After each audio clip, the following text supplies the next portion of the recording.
What's up mga papi? Today I want to share with you 3 supplements that I currently take as part of my fitness and health routine. If you've been following the channel, alam nyo na that over the past couple of years, I've been focusing a lot on health, running, and strength training. Especially now that I'm already 54 mga paps. Mas naging priority ko talaga ang taking care of my body. So, samahan nyo ako, bubuksan ko tong 3 supplements ko, which is creatine, magnesium, and fish oil. And i-discuss rin natin ng konti kung ano yung mga benefits nito and kung bakit ko to ginagamit as my supplement. Let's do this! Throw your hands up if you with it, drop it. Okay, so buksan muna natin isa-isa and tingnan natin, i-share ko sa inyo kung anong itsura nitong mga pinagbibili natin sa Shopee na supplement. First parcel, we have the omega-3 fish oil from Now. So, yung Now Foods, ito yung ginagamit ko kasi ito yung pinaka may magandang review na nakita ko dun sa Shopee. So, i-discuss natin mamaya kung ano yung benefit nitong omega-3 fish oil. Next package is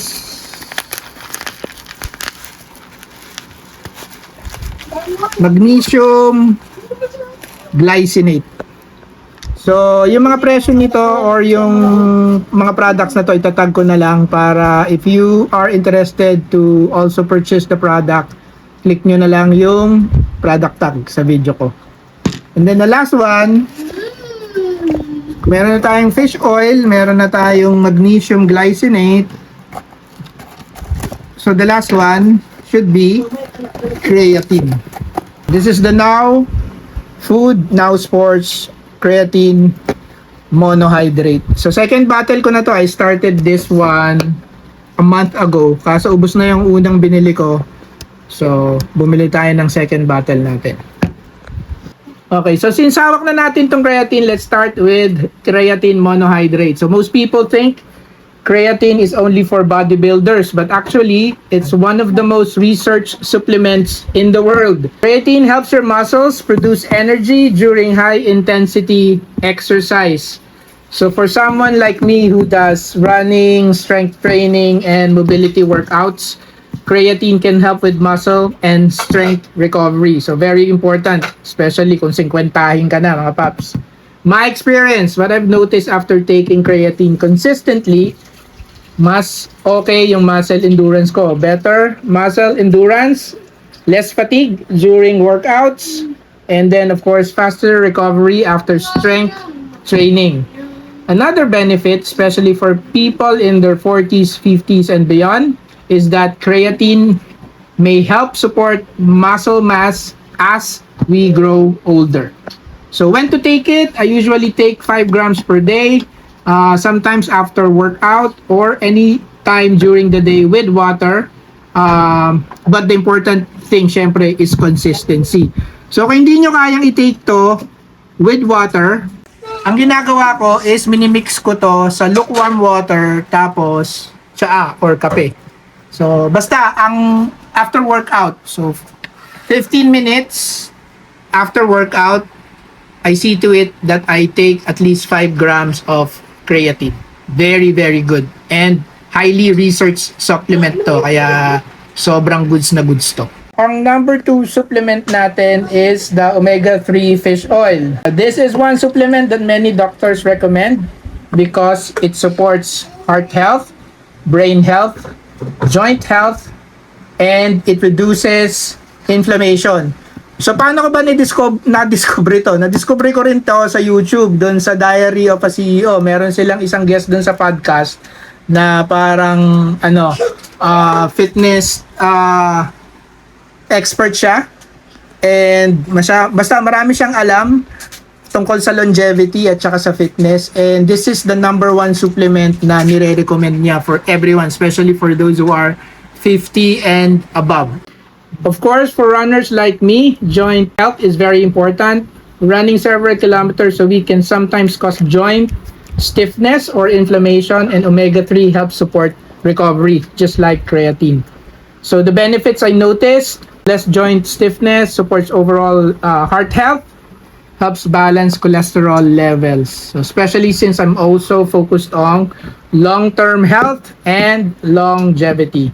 So yung typical dosage natin is around 1,000 to 2,000 milligrams per day depending on the product. And then of course, last but not the least, we have the magnesium glycinate, mga papi. So ito yung third supplement natin. Magnesium is a mineral that many people are actually deficient in. It plays a big role in muscle relaxation, sleep quality, which is very, very important, nerve function, and muscle recovery. For runners and active people, magnesium is very important because it helps prevent muscle cramps. So kung madalas kayong pulikatin. So ito, importante na mag-take kayo nito. And pag madalas kayo yung may mga tusok-tusok sa kamay, 'di ba? Pag ibig sabihin kasi noon may nerve damage ka na eh. So usually ang nire-recommend nila is Neurobion, especially if you're diabetic. I also take Neurobion pero to reinforce the effect, magnesium glycinate. Very good pati sa sleep. Kasi kung medyo nahihirapan kang matulog sa gabi, this will aid your sleepness para mas full yung recovery natin. Okay, additional info, why magnesium glycinate? Ano niyo mga papi, there are many types of magnesium, but yung glycinate type na magnesium is one of the best because mas madali siyang i-absorb ng body natin. It's gentle on the stomach and it helps with sleep and relaxation nga. So, dun sa mga experience ng mga users nito, better sleep quality of course, less muscle tightness, so medyo iwas pulikat if you're running and doing strength training or cycling maybe, and of course, better recovery after the exercise, better recovery after runs, better recovery after cycling, better recovery after strength training. So, when to take it? I usually take it at night before sleeping because it helps the body to relax. Ang typical routine ko is sa morning or post-workout, I take creatine, monohydrate. With meals, kakain na tayo, I take the omega-3 fish oil, and of course, before bedtime, I take the magnesium glycinate.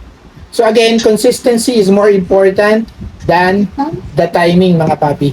Alright, so bago natin tapusin tong vlog natin today, konting reminder lang which is very important. Before taking any supplements, it's always best to check with your doctor, especially if you're taking medication. Like me, I'm taking metformin, I'm taking sitagliptin, and I'm taking atorvastatin. So, I consulted my doctor before taking this supplement, of course. Kasi may existing health condition tayo, which is diabetes. Supplements are meant to support your health, not replace your healthy lifestyle. So, kung hindi ka rin mag-exercise, wala, supplement. And the most important thing are still, regular exercise, balanced diet, good sleep, and of course, stress management. And for my final thoughts, for me, these 3 supplements have become part of my health and fitness routine as I continue my journey on staying active in my 50s, mga papi, together with running, strength training, and better lifestyle habits. They help support my goal on staying strong and healthy as I age. Of course, tinigil ko na yung Yossi, hindi na ako umiinom, so good boy na tayo. Diba? And of course, if you found this video helpful, don't forget to like and subscribe, mga papi. Thanks for watching. Till the next Budol. Peace.